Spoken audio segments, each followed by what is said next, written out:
I've been a therapist for the last 19 years, and I also run the Balanced Learning Center in Fall River. So we are a therapeutic learning center. We offer speech, OT, behavioral health services, and lots of group work. So social skills groups, lots of different enrichment opportunities for kids. We do a lot of tutoring for kids. So the whole goal was really to provide an inclusive space where all kids could feel comfortable and kind of get what they need. So we are talking about anxiety. I feel like I talk about anxiety all day, every day. But I love talking about this stuff because I feel like it's one of those things that people are just not completely aware of. I think most of the time when we hear anxiety, we think we're nervous, and that's not really what it is. There's actually something physical that's going on in your body. So we're going to talk about the nature of anxiety. We're going to talk about some of the signs of anxiety and how that looks different in different age groups and in girls and boys, and some strategies to manage our anxious kiddos. So just by a show of hands, how many have preschoolers? Your preschoolers, okay. How about elementary age kiddos? Majority. High school age? And I forgot my middle schoolers. Okay, so for the most part, we kind of have that elementary, middle school age group. Does that sound right? Okay. Who here has anxious kids? I do. I've got 2 of them. It's fantastic. So we're going to talk a little bit about first what anxiety actually is. So, Kathleen, all right, we're kind of going off the cuff here. So anxiety is your body's natural response to a stressor. So I used to have an office on Ellsbury Street in Fall River. Is anybody familiar where that is? Right across the street from Durfee, where BCC is? Okay. If you were going to cross that street at, say, 3 o'clock in the afternoon, what is the first thing that you would do?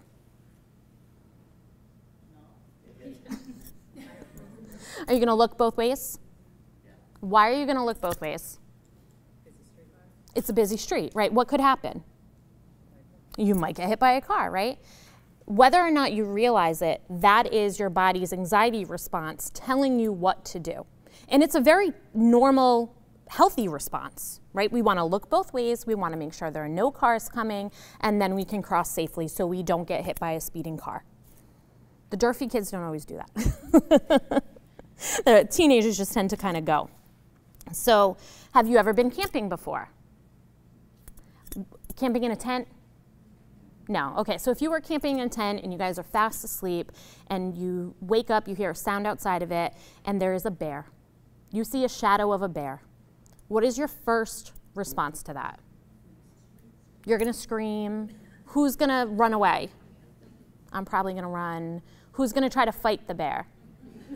Right. I pick up my husband and have him. He's going to fight the bear. I had a 5-year-old one time tell me that he was going to go and fight the bear with an axe. I have no idea where this child was getting the axe from, but that's how we were going to handle that, so that's cool. But that response that I'm either going to stay and fight the bear, which most people are probably not going to do, we're going to run away from the bear, or how many of you would freeze and not know what to do? I'm more likely to freeze and not know what to do, right? That's your body's anxiety response. We're going to freeze, we're going to fight, or we're going to flee, right? You guys have heard the fight or flight response, right? That's what it is. That is your body's, or your brain's rather, I'm going to turn you into neuroscientists right now. That is your brain's amygdala. So it's that sort of the caveman center of your brain. It's that part of your brain that regulates emotion. It's telling you what to do solely based on emotion. When you're heightened like that, like, oh my gosh, here's this bear, it's going to come and eat me, that's the thing that kicks in. The thing that's not kicking in is your prefrontal cortex, right? So most of us have probably heard that kids' brains are not fully developed until they're about 25 or so. That's the part of the brain that we're talking about. It's that part of the brain that can reason. It's that part of the brain that can rationalize. It's the part of the brain that can kind of be a little bit more logical and talk through things. That goes completely under the radar. It stops working when the amygdala kind of kicks into high gear. That's what's happening to your kids anytime they get anxious about something. They're reacting like there's a bear, even though there isn't one. and they can't reason, not only because their brain isn't fully developed yet, but because it just shuts down. It won't work because the only thing that it can do is focus on this bear that's coming at them. Does that make sense? Okay, so a little neuroscience for you.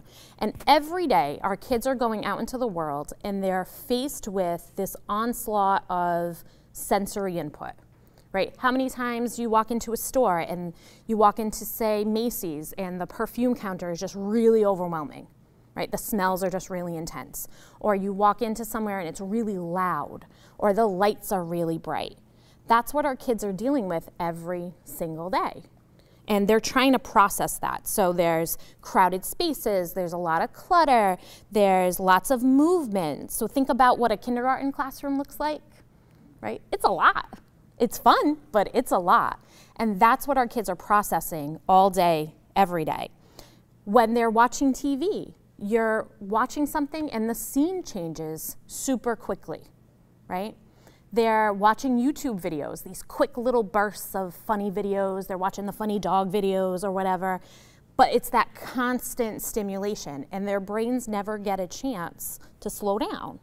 So when you add to that all of the stuff that's going on for them, their systems are overloaded. Everything is too loud, too bright, too intense. It's just too much.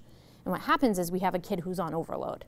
And when we have a kid who's on overload, they can't handle daily stressors. It just doesn't work. And we end up with this really intense anxiety, and we're trying to figure it out, right? So our bodies react to that. When I get anxious, I tend to get really hot, right? We all get anxious, so let's not pretend that we don't, right? I get really hot, and I will start sweating, my face turns really red, and that's how I know, or that's how my body knows that it's really anxious, right? The reason for that is because our cortisol starts pumping through your body when you're anxious, and that activates your fight or flight response. So cortisol is that hormone that gets activated along with adrenaline, right? And we start going. So what we'll have is it starts pumping through your bloodstream. It really wants to shut down any part of your body that is non-essential to dealing with this threat. So if your body doesn't need it in order to deal with this threat, it wants to stop it. So that what that usually looks like is your immune system becomes suppressed, right? So we tend to, when it gets prolonged, we tend to feel sick a lot. Your digestion slows down. That's why people will start complaining of stomach aches, or they'll feel like they need to go to the bathroom, or they'll feel like they need to throw up. So that happens. Your heart rate starts increasing because, again, adrenaline is pumping through your body, right? It's ready to go, ready to fight. Your breathing becomes really rapid, and it tends to become really shallow, which mimics the sense of hyperventilating. But again, it's doing that so that way it can attack whatever this threat is. Your body temperature will go up, but you might notice that even though your body temperature is going up, your hands and feet are really cold.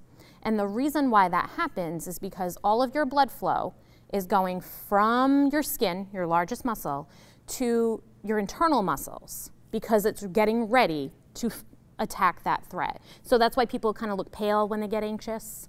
It's because the blood flow is literally leaving their skin. Because again, your body is just gearing up for this fight. It's like, I'm ready, here we go. So when that's happening, your mouth might get dry. So your saliva actually stops producing, because again, every system in your body that is not essential to attacking this thing is going to slow down. So all these physiological effects are happening all at the same time when somebody is anxious. And you don't realize it right away, you just know that you don't feel well, right? Have you ever seen your kids get really, all of a sudden they're kind of shaky, they're all of a sudden really pale, and they can't really tell you why, but they know they don't feel well. If they're anxious, that's odds are what's happening, right? Their body is responding to the anxiety first.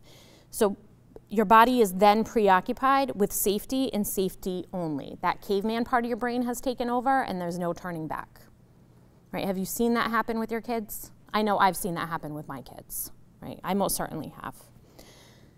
I think I have types of anxiety. I'm like just flying through things, so keep going. Okay, so there are multiple types of anxiety. We have, and I'm going to run through some of them, but I'm really not going to go into great detail about what they are because I just feel like it's a lot of information, and I'd rather spend more time talking about practical strategies because we can know what they are, and that's great, but what do we do about it? But we could have the anxiety of uncertainty. Most of us feel that. It's the fear of anything new or unfamiliar. We don't know where we're going. We don't know where we're going to park. We don't know how we're going to get in. Social anxiety. So that happens a lot when we're interacting with other people. Social events, even familiar ones, can be really intense for people with social anxiety. So even if it's a birthday party, that sounds like it would be really fun. Sometimes our kids with social anxiety just really struggle to get into the middle of that. Because kids and adults don't always know how to behave in that particular situation. They don't know what's expected of them. They don't know what to say. There's the performance anxiety, right? I totally have. It's that fear of, I don't know what's going to happen when I get up on stage, when I get up to bat at a baseball game. Even though we've done it a million times before, that fear is still there. There's anticipatory anxiety.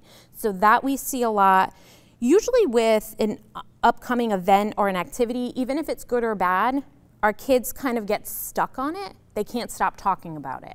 And it sounds like they're just excited, but they're really anxious about it. They might ask you the same questions. What time is the party? When are we going to leave for the party? What am I going to wear to the party? Am I going to bring a gift to the party? Who do you think is going to be there? And that a lot of times gets mistaken for this little guy is just super excited about it. But in reality, they're asking those questions even if they know the answer because they're anxious about it. So they know the answer, but they can't access it because that caveman part of the brain, that's taken over. So the logical part is gone, right? And we're looking at them like, but you know the answer. I've already told you this 15 times. Why are you asking me again? They're asking you because they can't access it. Sensory overload. Anyone have a kid with sensory issues? Got one of those too. Right, that's a lot of fun. We used to call it, when our guy would get really overwhelmed, we would go to a birthday party, even if it was something that he totally enjoyed, had a blast at, did really well at, he would hide out in the playroom for about 2 days after that. We couldn't coax him out. He had to be on his own, and that was his way of recharging. If we tried to, we would have an epic meltdown.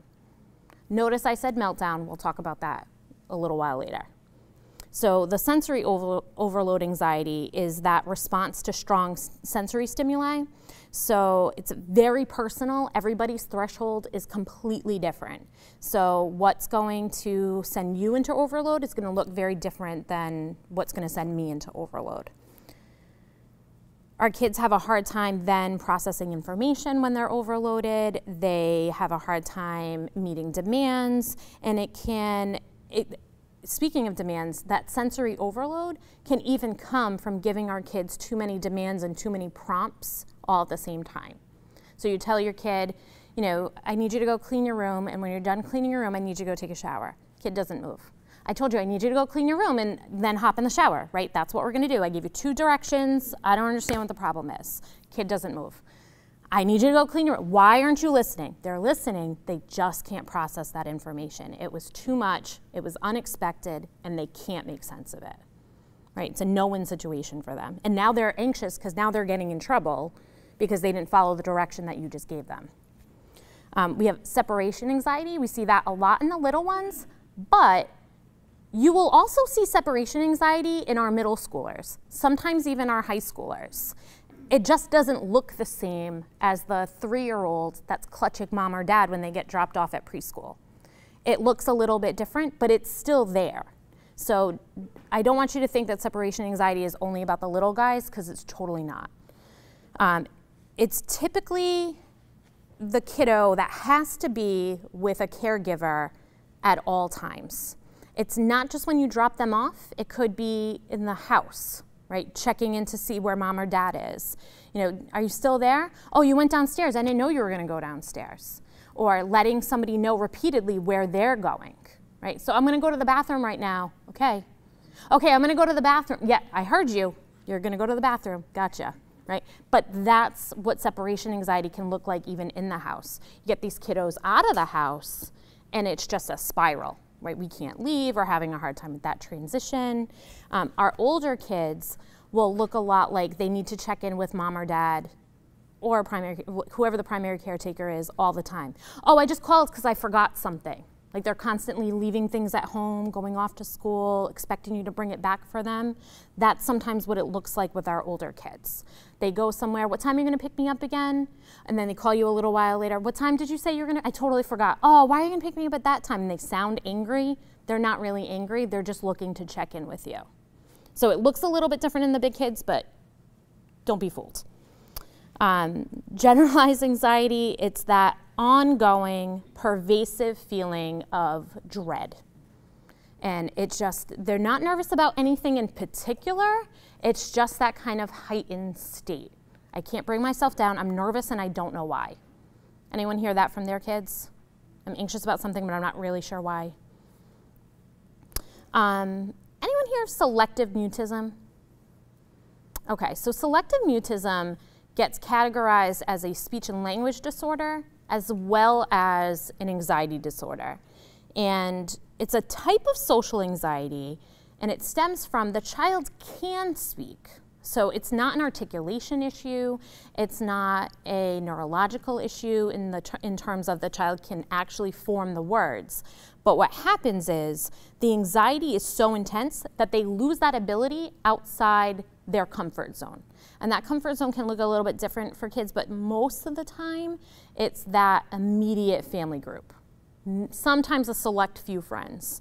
But they may talk at home, they may talk all the time at home, but the minute you get them outside of there, they will completely shut down. We make the mistake of saying that they're oppositional. So sometimes that's what'll happen with these kiddos. We'll say that it's a purely behavioral issue, they're being oppositional, they just don't want to participate, they're being rude. They're not being rude. They truly cannot access the skill. They have it, but they can't get it because they're in such a state of distress. It doesn't have to make sense to us either, why they're distressed. It just, that's where they're at. Then we have kids with specific phobias. Right, kids who are terrified of spiders, of being in the dark, of, I can't even think right now, of being in the pool, right? Those are very, very specific things, and our kids will have an extreme fear of that particular thing. And it's a response that's prolonged. So it's not just like, oh, I'm afraid of the pool, but 5 minutes later they jump in.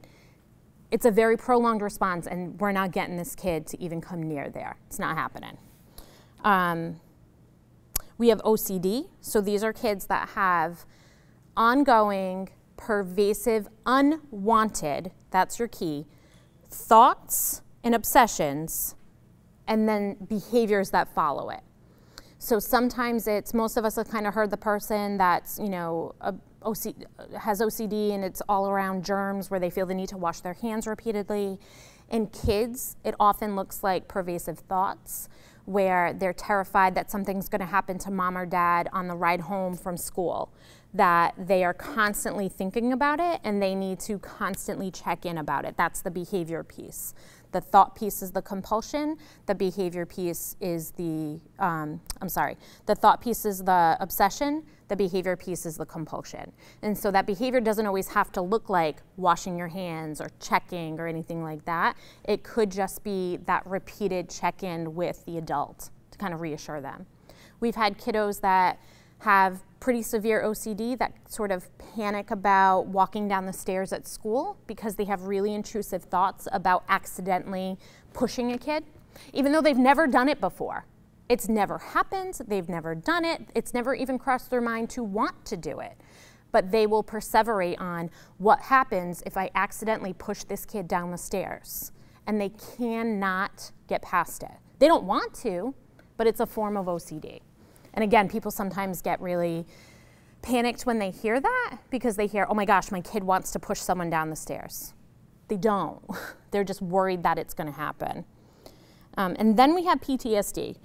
That develops after involvement or exposure to some kind of traumatic event. So we have trauma with a big T.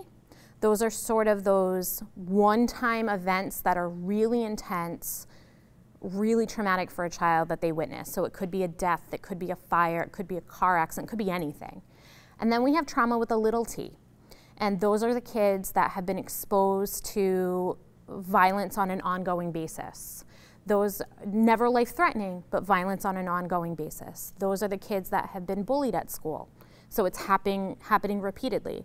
Those are the kids that maybe have, I can't even think right now, but it's that prolonged, really, what we think is sort of low grade, but for them, they've been exposed to it all the time. So chronic stressors. So imagine going to work, and every time you go to work, there's somebody there that's just really rude to you. Really rude every single time you interact with this person. That's never happened, right? No. That would be trauma with a little t, right? So when we go to work, our body is now responding, ready for that thing to happen. There might be things that remind us of that person that just kind of send us into a bit of a tizzy. That's what PTSD symptoms like that. That doesn't necessarily rise to that level, but it's sort of the same, essentially the same feeling about that. Does that all make sense? Okay, you ready, Kathleen? So we've got signs and symptoms of anxiety. We usually have the big three. In little guys, we usually see problems with sleep, problems with eating, or problems going to the bathroom. And the reason we see problems in one of those three areas, most of the time we'll see all three in the little guys, is because those are the only three things that little people can control. You can tell a kid they need to go to bed. You cannot force them to go to sleep. You can tell a kid that they need to eat dinner, but you can't force them to put food in their mouth. And you can tell a kid they need to use the bathroom, but it doesn't mean they're going to go. So typically we'll see problems in those three issues. We might see sleep issues in terms of trouble falling asleep, trouble staying asleep, or getting up really early for the day. So some of our kids will get up at 3 or 4 o'clock in the morning and they're just ready to go. You might see issues with nail biting, skin picking, hair pulling, hair twirling. That's a big one. They're overly jumpy, easily startled. You might walk into a room and they're like, oh, you scared me. And it's kind of like, I just walked in here and you knew I was coming because you could see me. You might see our kids that are very self-critical. So these are the kids that are doing the homework and they stop and they say, I can't do this, this is too hard, I'm not smart enough, I'm not smart as everyone else. Everyone else has more friends than I do.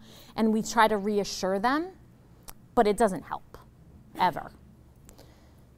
These are the kids that suddenly start avoiding social situations. The day of the birthday party that they were really excited about, they suddenly have a stomach ache and they can't go. Or they were gonna go to baseball practice and they were psyched to play baseball, but now they have a headache and they can't make it there. So suddenly all these physical things are popping up around those social situations. Our kids can become really irritable when they're anxious. And we sort of fault them for that, but think about it. If you were gonna go on a job interview, right? And you have been thinking about this interview, this is like your dream job, you're so psyched about this, and you're prepping for this. Are you really able to kind of give yourself to anyone else, kind of fall into anybody else's demands? No, you're like, oh my gosh, please stop, like I can't do this. That's what our kids are doing, but we're giving them a hard time about it. We might see our kids having trouble concentrating, paying attention to things. So we're giving them a direction and they just cannot follow through on that direction. And their thoughts are sort of jumbled, right? They might be talking about one thing and all of a sudden they've jumped to something else and you cannot follow this kid's story. They might have memory issues, right? Their short-term memory is out the window. So you told them we were having chicken for dinner and 3 seconds later they're asking you, what are we having for dinner again? I just told you. But they're not processing that. We see that a lot in our kiddos with anxiety. And honestly, this is what gets them, the irritability, the trouble concentrating, the jumbled thoughts, the memory issues. That's what gets these little guys misdiagnosed with ADHD. Because it looks like ADHD, right? They're not paying attention. They're sort of hyperactive. They're kind of everywhere, but it's not. And just sidebar on that, when our kiddos get misdiagnosed with ADHD and maybe we go see their pediatrician and they might get medication, typically we'll hear the medication didn't work. In fact, we saw that it got worse. And so sometimes what we'll do is we'll add another medication. But in reality, what we're doing is we're treating the wrong thing, because we're treating a kid with anxiety. Not all the time, there are definitely kids with ADHD. But a lot of times what happens, we treat a kid with anxiety with a stimulant medication, which is kind of like, if you're really anxious about something and you go off and you have like 6 cups of coffee, how are you gonna feel? Probably not that great, right? But that's what we kind of do to these little guys. And then it looks like everything's just worse, but it really shouldn't be, because we're looking at it we're looking at it through this ADHD lens, but it's really this underlying anxiety. It happens more so with our boys than it does with our girls. Our girls tend to present a little bit differently, but our boys kind of look like they're really hyperactive, they're not paying attention, they're kind of all over the place, they're crawling out of their skin, and it's like, oh, that kid's got ADHD. They fit all the checklists, right? They kind of meet all the boxes on those checklists, but that's not really what it is. So we gotta be careful with that kind of stuff. So to control this stuff, what we see sometimes, most of the time, is a kid who's going to try to control their environment. So there's this really intense need for sameness. There's this really intense rigidity, this inflexibility. So it looks like oppositional behavior, right? So we get up in the morning on a Saturday and we tell our kids, okay, you've got baseball practice at 9, and after baseball practice, we're gonna stop for ice cream. Awesome, right? This is what we're doing. After baseball practice, you get a call in the middle of it and you realize you had to go pick up a prescription. So we're gonna stop at CVS first before we go get ice cream. That kid now has this epic meltdown. And you're like, really? We were going to get ice cream anyway. I mean, we just have to make this one stop, not a big deal, right? But for the anxious kid, you've now asked them to completely shift gears. And they can't do that. So you have this kid that's now having this total meltdown. And typically, we don't take them for ice cream, right? Because they're having a meltdown. Why would we take them? Their behavior is really oppositional. They're being really defiant. We're not going to take them, which just then adds to, I'm not a good kid. I got in trouble again. Why can't I just control my behavior? This is what they do. But what's happening, notice I keep saying meltdown and not a tantrum. So does anybody know the difference? Okay, so with a tantrum, right, we have the little one that maybe really wants the blue cup instead of the red cup that you gave her, right? And if you gave the kid, she's throwing herself on the floor and we're kicking our feet and we really want the red cup, and if you give the kid the red cup, it's like, oh, okay, tantrum's over. No big deal, right? We move along with our day sometimes. The kid who's having a meltdown, even if you give them the thing that they asked for, they can't stop, because their brain is in survival mode. So there's no ability to get them to reason and, hey, I got the thing I was looking for. They just can't do it. So there's a very real difference between a kid who's having a tantrum and just kind of wants what they want, which happens sometimes, and the kid who's having an epic meltdown and truly doesn't have control over their brain or their body at that point. That's a really important distinction for us to make, and it's hard. I've got 3 of them of my own, and I can tell you that it's really, really hard to make that distinction with our kids. Any kid, let alone an anxious one. So what do we do? Ready, Kathleen? I don't even know what's next. Okay, so what do we do? We want to be proactive. That is our first thing. So we want to be really clear about what it is in the environment that's sort of setting our kids off. My typical response to a kiddo who comes in that's having a hard time is to modify the environment first and then teach the kids some skills. Because I'm gonna make a really broad analogy here, but if you were in a violent relationship and you're anxious because you are in this violent relationship, you are truly fearful for your safety, and you go see a therapist, and the therapist gives you all of these great relaxation strategies. But at the end of the day, you're still going home to that violent relationship. Are you going to be able to use those relaxation strategies? No, you can't, because you're still fearing for your safety. So we've got to change the environment first before we can even teach any skills, because no one is in a place where they can access that. So we got to be really careful about jumping the gun and just saying we've got to fix the kid Let's look at the environment first. And it doesn't mean the environment is bad. I want to be clear. So I say this a lot to teachers, and teachers will say things like, but this isn't an unsafe classroom. You're absolutely right. It's not. This is a wonderful classroom. This has nothing to do with you or the way you run your classroom or the way you run your home. This just has to do with what this kiddo needs. So it's not that people are doing a bad job. It's that every kid is different and needs a different looking environment. Right? What works for me doesn't work for you. It's that same idea. So we want to focus on modifying the environment and being proactive, right? The US is the only country in the world that first looks at anxiety and depression as there being something wrong with the individual. So same thing with autism. The US is the only country in the world that looks at those diagnoses as there's something wrong with this person versus what is it about the environment that's not helping this person function to their best ability. Only one in the world, just want to make that clear. So there's something that we're doing here. We want to build structure and predictability for our kids. And we know that the world doesn't always work in a predictable way, but we want to build that as much as possible when we can, so our kids are better able to handle it when it's not. So it helps them build some confidence when they're in a position when they know what to expect. I will always say focus on routines. Routines are not schedules. So schedules tend to be very rigid, time-oriented.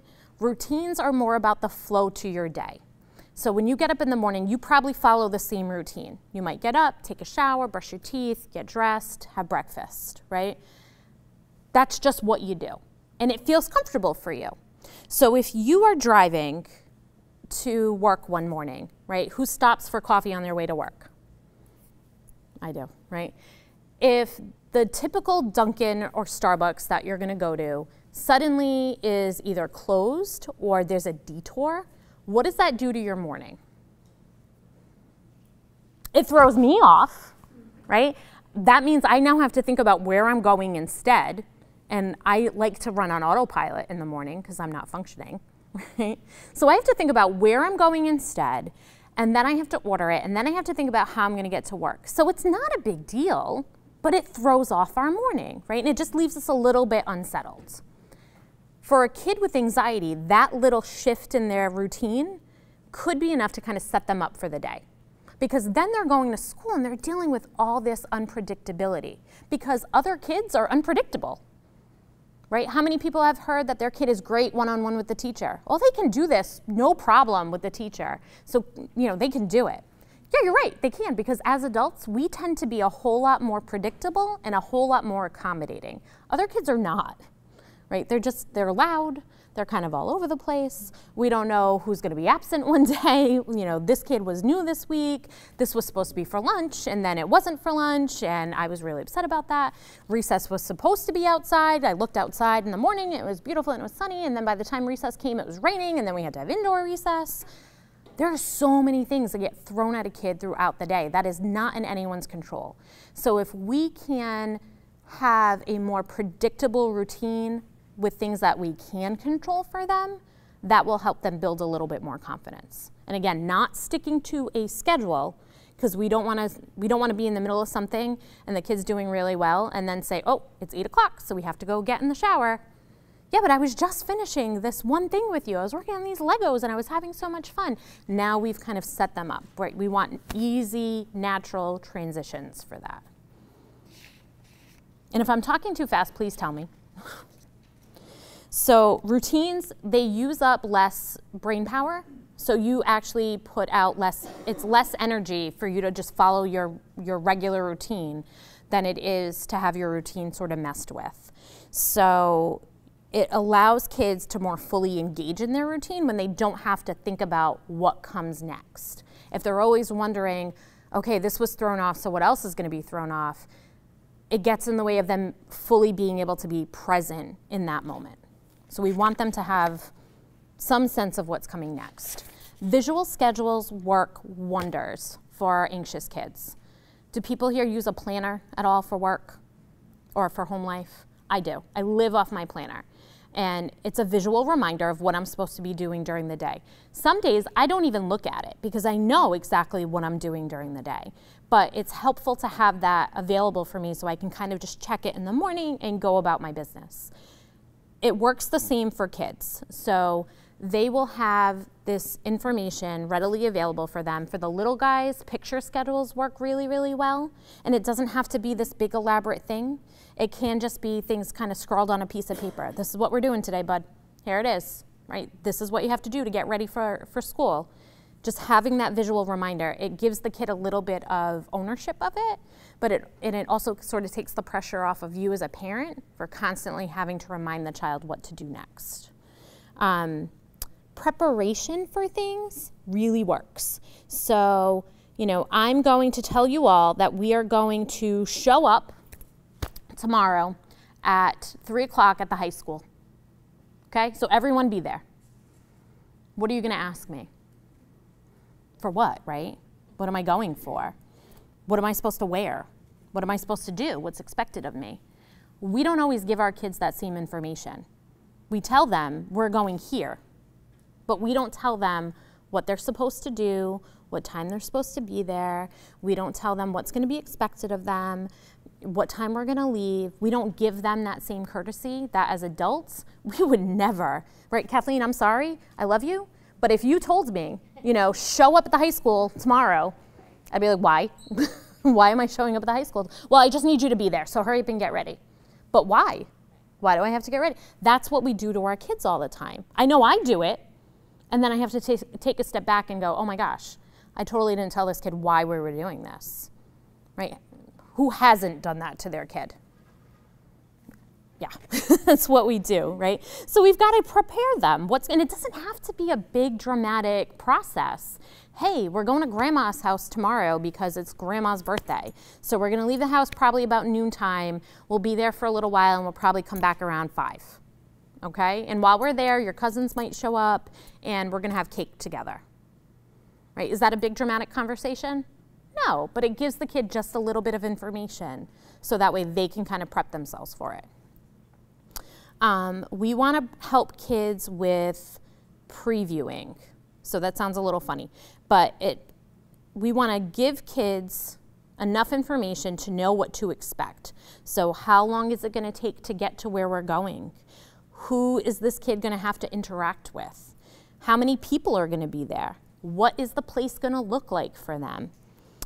We want to go through what is expected of them. So just say you're going to a wedding, it's a really big event, and you know the bride and groom are going to be coming around to tables, and the kid is nervous about what they're expected to do. Role play with them. Role playing, rehearsing that goes wonders.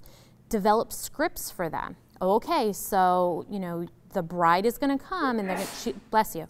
She's going to say, thank you for coming, and you're going to say, you're welcome, or I'm happy to be here, whatever thing that you've decided on with your kid. Because sometimes our kids, our anxious kids, get really frozen and they don't know what to say. So if we give them a script and we practice it, it tends to go a whole lot better. We've given them the information, we've rehearsed it with them, and then we're in that moment, we can kind of cue them that this is your time to say that. And then they feel a little bit more successful. We want to let kids know how long something is going to last and then what is going to come next. So we're going to leave, that's fine, but where are we going when we leave? Are we going home? Are we stopping somewhere else? What is that going to look like? And I stress all the time, use visual schedules for our kids. Even the older kids, it provides predictability and it provides a little bit of security. They know they can just go back to their schedule. So when they're asking you 14 times what they're gonna do next, refer them to their schedule. So it gives them that reminder of, I can do this on my own, and that feels good, but I can also get that reassurance that I need without having it come from mom or dad, because when it comes from mom or dad, it never works, right? We just find ourselves doing the same thing over and over again. Social stories are great, especially for our little ones. So we develop a story, usually with pictures, that shows exactly what something's gonna look like. We tend to do that for new experiences. So when we have groups at the center, What we'll do for most kids is we'll develop a social story for them. We'll put in pictures of the room that the kids will be in. We'll put in pictures of the instructors that'll be there, and they're written in first person. So I'm going to go to group today. At group, Sarah's going to be my teacher. At group, we are going to work on cooking. We are going to wash our hands first. And it goes through the whole routine of what's expected from them. So their behavioral expectations. So for our little guys, they work really, really well. So if anybody wants some, I can help you write them. They're pretty simple. Again, doesn't have to be anything big and dramatic, but they're really, really useful. And anytime you're taking a kid to do something new, have an escape plan. So just knowing that you have an out in somewhere that is stressful for you can alleviate a lot of anxiety. So you're going to a party. I'm such an introvert. Honestly, if I were not here with you, I'd be home in my pajamas reading a book with my kids. It's just what I would do, right? But if I had to go to, say, my husband's Christmas party at work, which is like not fun, but if I had to do that, I would have an escape plan with him. Like, okay, when I'm ready to go, I'm going to give you this signal, or I'm going to use this word with you. So you know that it's time, like I'm done and it's time for me to wrap up. Like I can't do any more people interaction, thanks. But doing that for a kid really helps them manage their situation because they have control over it. They've already established with you that the minute they say they're done, they can go. Right? And you can put some parameters about when that escape plan can be used. So you're going to an event, okay, we just have to get through dinner. After dinner, as soon as you feel like you need an out, here it is. But this is what I expect from you first. It really helps. And most of the time, our kids are not going to use it because just having it makes us feel more confident. Like, okay, I can get through this. We're good. We want to make transitions as easy as possible for people. So because our kids' nervous systems are so taxed, their processing speeds look very different. So you're giving them more information than what they can really handle, and shifting gears is a total challenge for them. So we want to provide reminders for the end of an activity and the beginning of another one. So we want to make sure that the kid knows what's going to happen next, and it helps because it preps the brain to help bridge that transition. So I like using reminders for kids. So when we get there, just say we're going to the library and we're going to do a family night event, right? Our library in Fall River does Lego nights a lot. So if we were going, I would prep my kids and say, okay, we're going to Lego night. It's from 6:30 to 7:30. We're going to be here for an hour. About half an hour in, I'm going to say, okay, guys, in about a half an hour, we're going to be done. That means about 30 minutes. Okay, let's look at mom's watch. In about 30 minutes, we're going to be done.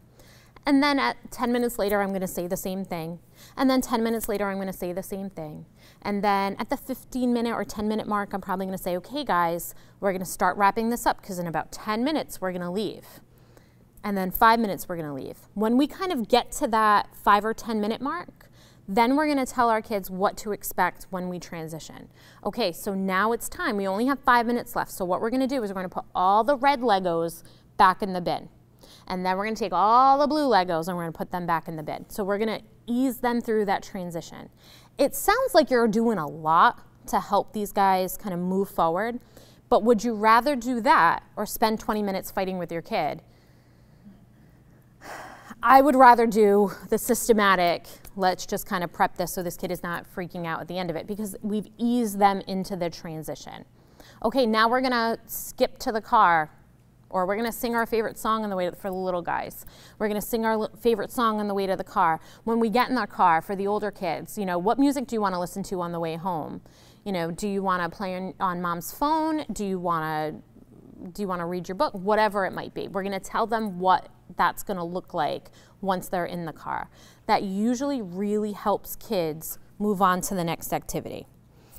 You want to prep them as much as possible, but remember that your plan A could be an epic fail. And if it is, have a plan B that's prepped just in the same way. So you were planning on taking your kid for ice cream and you realize that the ice cream place is closed. And now this kid is bummed out. Make sure you have a plan B for something like that. We want to let kids know the why. So again, if Kathleen told me to show up at the high school, I'm going to want to know why I'm going there, right? So why is something important? When kids know and understand why something is happening or why something's important, they tend to relax a little bit. Because if we're just blindly telling them, well, because I said so, or because this is what you have to do, they're keyed up. Well, why do I have to do that? What's going on? Can't I get out of it? They're looking for any way out. One of the biggest things about new experiences, we want to teach our kids about that brain-body feeling connection. So I tell them that we're going to turn them into brain scientists for the little guys. The older kids, I tend to tell them, like, you probably know all this already, but I'm going to go over this anyway. So, you know, if you already know, you can just shut me up. It's okay. And they tend to listen because it's important that they know what's happening to them. Because most of the time with our anxious kids, what'll happen is they think that they're the only ones who have ever felt that way. So they're so nervous. They're beating themselves up over this because they think they're the only ones who experience it this way. I had a little guy tell me, I don't understand how kids can come to school and they're just happy. I don't get it. I panic every time I walk through the door because this kid truly believed, and nothing bad was happening at school. This kid was just really anxious about any kind of social situation. School was actually a really great place for him, but just that transition was too much. He could not believe that there were other kids that felt this same way. And so just kind of introducing that concept that, buddy, you are not the only one. There's nothing wrong with you. But this is what we're going to teach you about your body and your brain. This is what's happening right now. Kids tend to feel a whole lot better, right? A lot of times you'll talk to, and again, I'm going to make a dramatic analogy here. A lot of times you'll talk to cancer patients and they'll tell you that the process of diagnosis was the scariest part because there was so much unknown. They didn't know what was going on in their body. Once they got the diagnosis, it felt a little bit better because they had a plan. It was still awful, but they had a plan. They knew what was going on and they could address it. It's the same thing when we talk about anxiety, depression, anything. We know what it is, so this is some of the things that we can do. We want to give kids as much control over their body and mind so that way they can feel more confident. The little guys, we usually teach them that anxiety is like a worry monster, or it's like a bully that lies to you and tries to take control. And so we want to take control over the worry monster or the bully in your brain that's doing this. This is what we're going to do. But on the regular, right, so that's all fine and good for these sort of big events or these times that you have to get out of the house. But what happens on an everyday basis?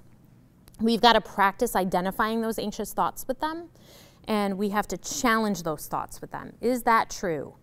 What's the evidence? Can you prove it? We want to modify the thought with the kids, right? So they're going to fail their math test. They are terrified. This is going to happen. I'm going to stay back because I failed this one math test, right? What's the evidence for that? Do you know anybody that's ever failed math tests before? Well, yeah. Okay, did they stay back? Well, no. So what happened? Oh, well, they stayed for extra help with Mrs. So-and-so, and then the next test they did really well. Okay, so we're going to change that thought. We're going to change that thought from I'm going to fail the math test, and that means I'm going to stay back, to if I fail this math test, Mrs. So-and-so is going to help me so I can do really well on the next one. And we want to keep bringing them back to it. So we want to replace it as much as possible. We talk to ourselves more than we talk to anyone else in the world, right? Because we're spending all day in our own heads. Self-talk is the most important skill that our kids are going to learn. So remember the little engine that could? I think I can, I think I can. It's not just positive thinking, it's sort of neutralizing those negative things and making that their mantra. And that's going to look different for every kid depending on the situation. Sometimes scheduling a time to worry helps dramatically. So it puts boundaries around what that anxiety looks like. So it sounds stupid, right? So we're going to tell our kids when to worry. It could really help. So this kid is perseverating on something. They can't stop. Okay, you know what? We're not going to talk about that right now. But we are going to talk about this at 6 o'clock right before we sit down for dinner. You and I are gonna sit down and then we're gonna talk about all the worries you have because that's the quiet time that I have. Dinner's done, that's what we're gonna do. It kind of gives kids a chance to add some control out of this in this really out of control situation. And it can really help reduce the worry in the moment.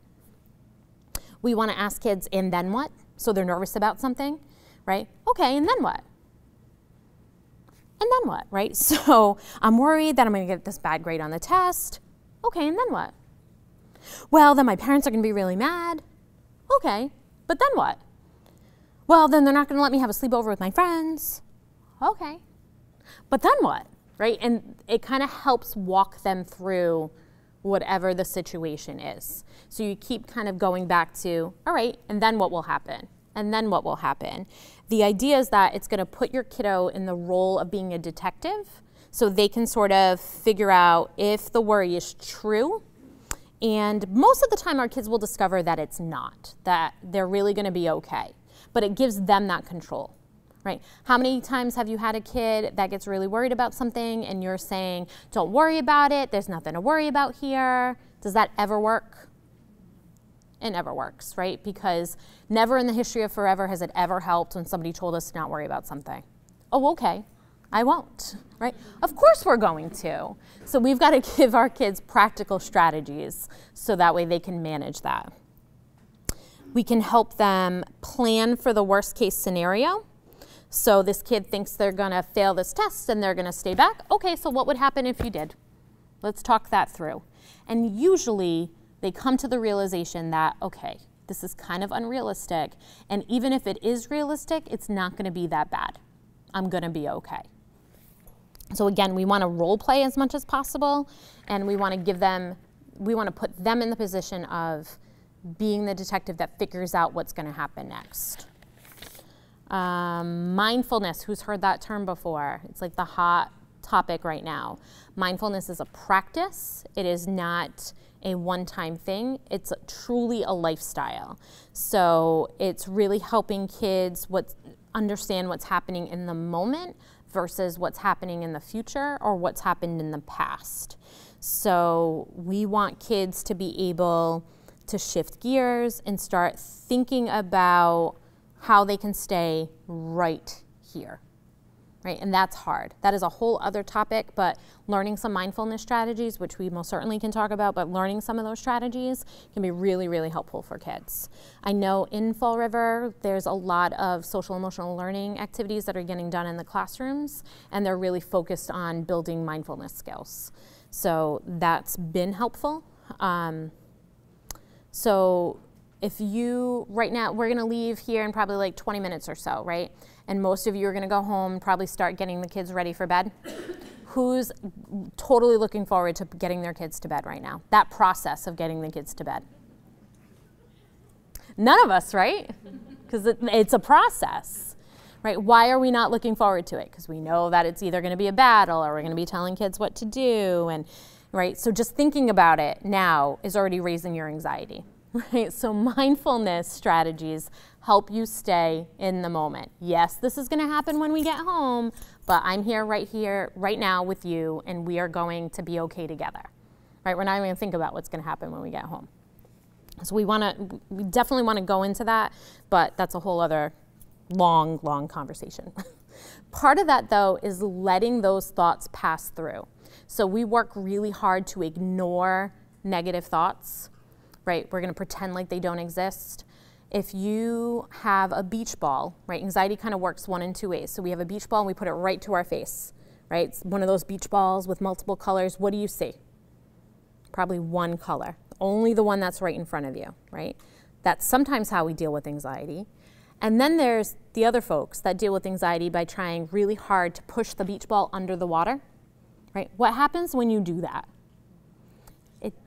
It typically pops back up and hits you right in the face, right? So either way, it's right there.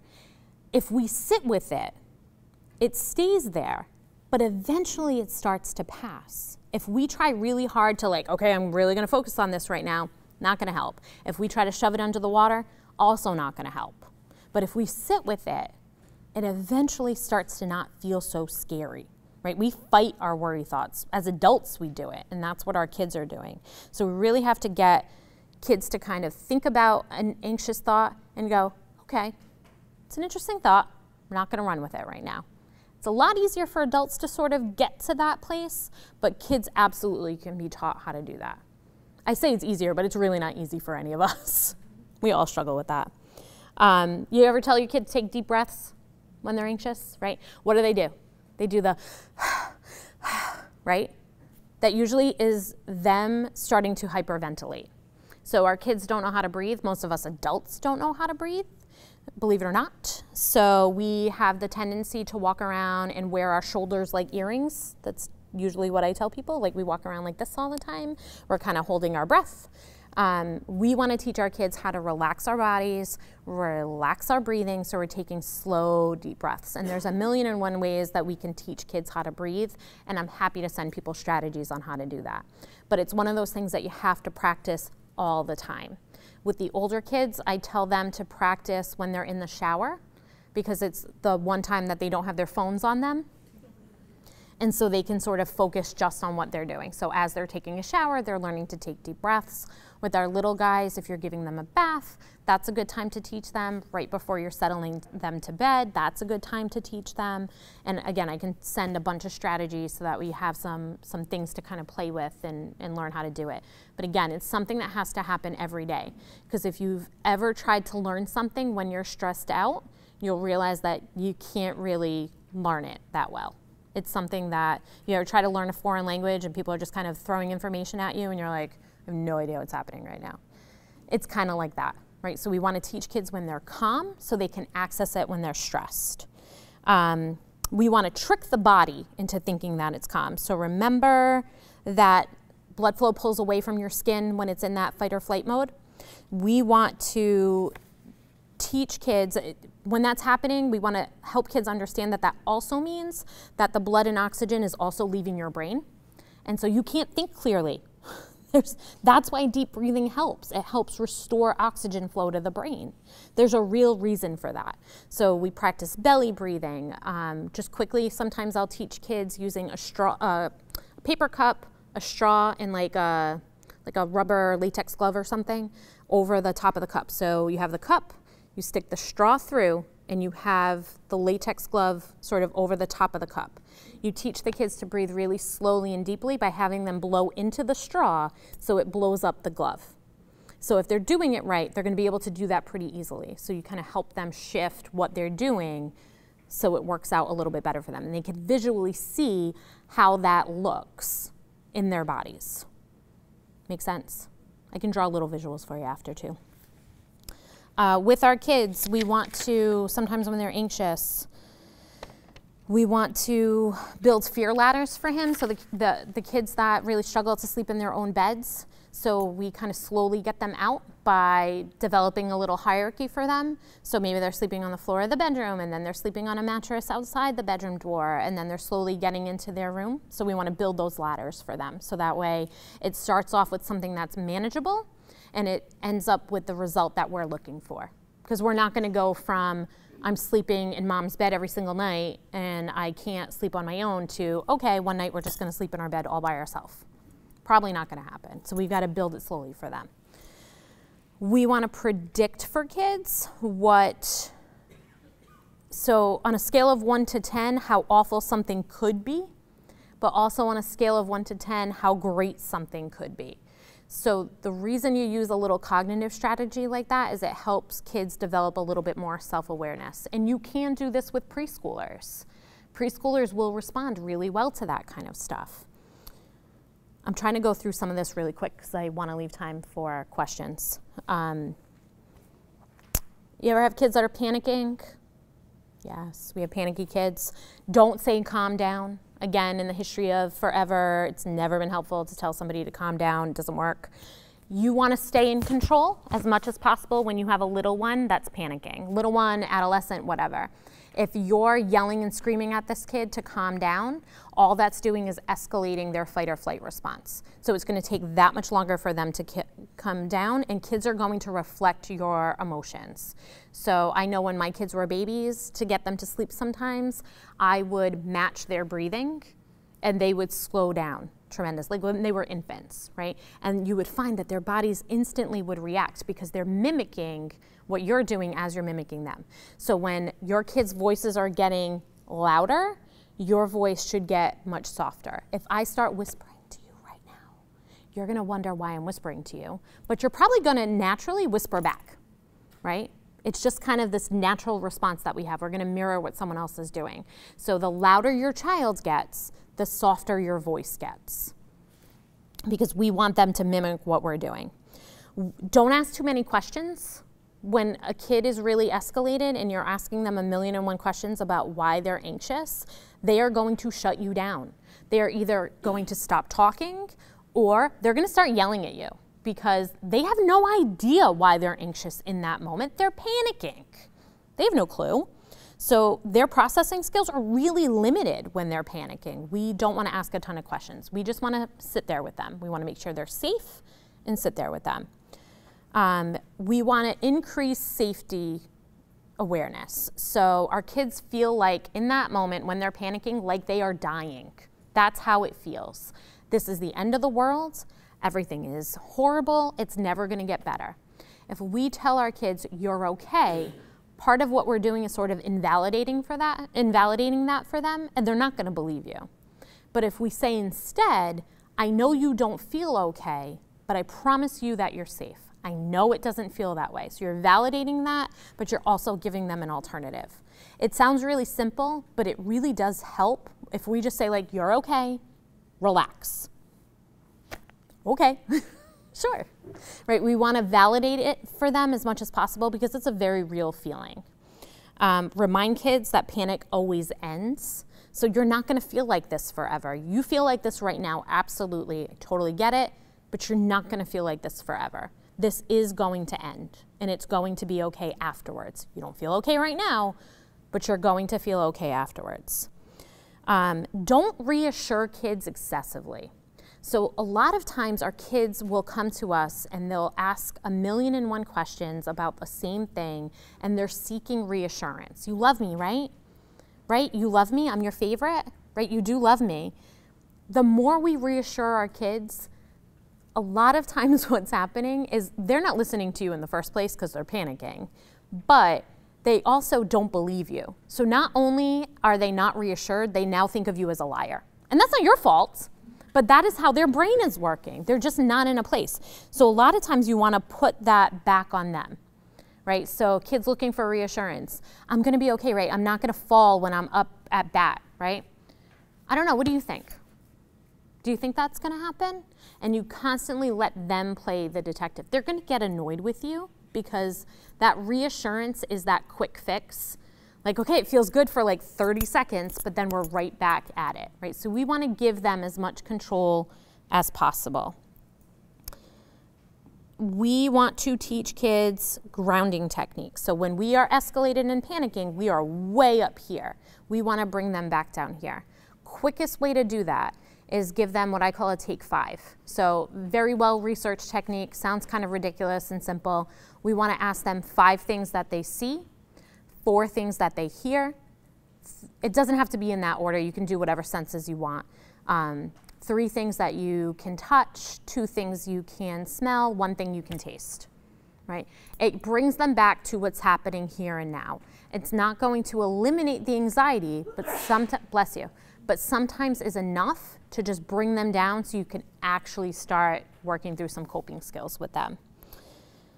Sometimes, especially for our little guys, give them a really simple task. Has to be something you do consistently. This is not the time to introduce a new activity to them. So a lot of times with little ones, we'll do some shared drawing in a journal, right? So we'll ask them to draw a rainbow. We'll ask them to draw grass. We'll do 1 step at a time, 1 crayon at a time, having them color by directions. A very, very simplistic task that helps them reorganize their brain. Have them teach you how to do it, right? Can you show me how to draw a rainbow because I forgot? It helps them access some of those very, very rote skills that they already have that they can kind of fall back on, and again, brings them back down to reality because they're way the heck up here. We want to bring them down here. Make sense? Fidgets help.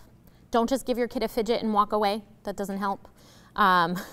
You want to ask them about it. So it's a soft bunny. You know, tell me about the bunny. What color is it? What does it look like? What does it feel like when you rub it on your skin? Whatever the particular thing is. So we want to ask them about it. We want to engage them. Again, we want to bring them back down. Calming music has been shown to regulate your heartbeat. So calming music looks different for every person. Some people really love classical music and that helps them. I'm more apt to be listening to really bad 90s hip hop, right? But that would be calming for me. For my husband, it would probably make his ears bleed, but that's okay.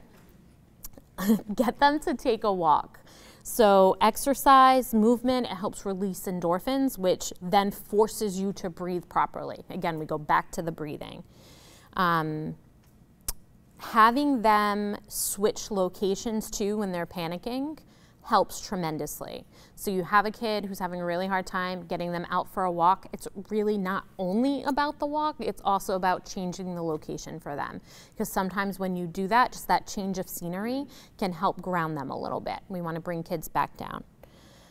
If your kid is anxious, do not address their whatever negative behavior they've gotten themselves into when they're panicking. They're not going to hear anything you're saying. You're going to get more frustrated, and their prefrontal cortex is not ready to reason. So it is like talking to a wall when your kid is anxious. You cannot do it. So that is not the time to address the fact that your kid hit his sister. Deal with that when your kid is calm, right? It sounds counterintuitive, like I'm going to calm this kid down and then I'm going to rile them up again. But you're not going to be able to have that conversation anyway, so better to wait until they're more likely to have a logical conversation with you about it. All right, so some key points, and then we'll do as many questions as you want. Build a team. So these are folks that support your family's vision. This could be friends, this could be family members, this could be professional supports, this could be the mailman.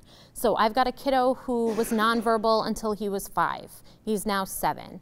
He practices his speech skills on a daily basis. Our UPS guy, who we are on a first name basis with, comes to the door and my son will have a conversation with him.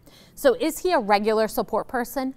No, but he's somebody that my son will engage with, and somebody that's sort of familiar but not a close family member, obviously, that can help him practice the skills that he's working on. So it truly can be anybody. You're working on social skills with your really anxious kiddo. You go to the same Starbucks or the same Dunkin' all the time. Having your kiddo engage with that person, right? So we give them the script, they go in and they order, right? Talking about social anxiety. That's a huge thing. That person is now part of your support team. They may never know that they're part of your support team.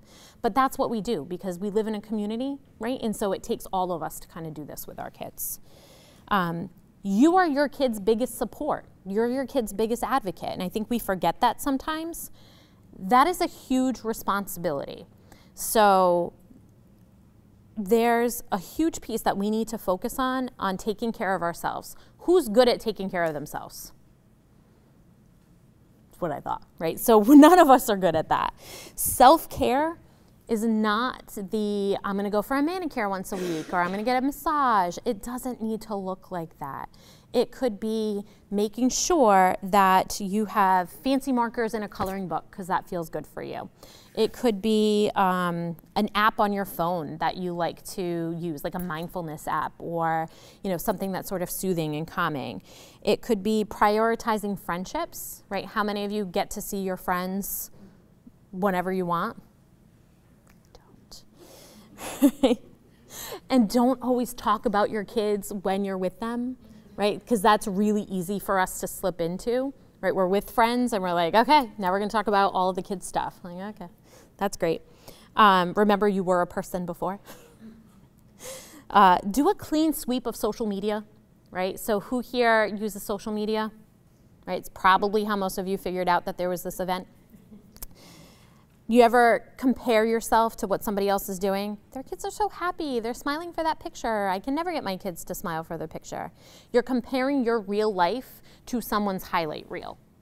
So what we put on Facebook or what we put on Instagram is not what happens in our real life. Do you think I'm going to put my messy kitchen on Facebook?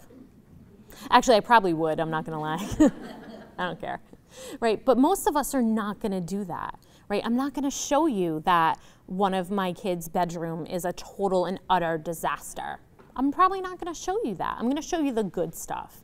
And so then when somebody sees it, right, I hear a lot, I don't know how you have 3 kids and you work and you do all this, blah, blah, blah, and it's like, you haven't seen my house. You don't know what it looks like in my house on a daily basis. Like, that's very sweet of you to think that, but that's not reality. What you see on social media is not someone's real life. And you have to remember that. So if you're ever looking at someone's page and it makes you feel bad, you've got to hide that person. Either hide them or unfollow them, unfriend, whatever you need to do. Because if that's constantly going to be in your face and it feels awful, why are you doing it?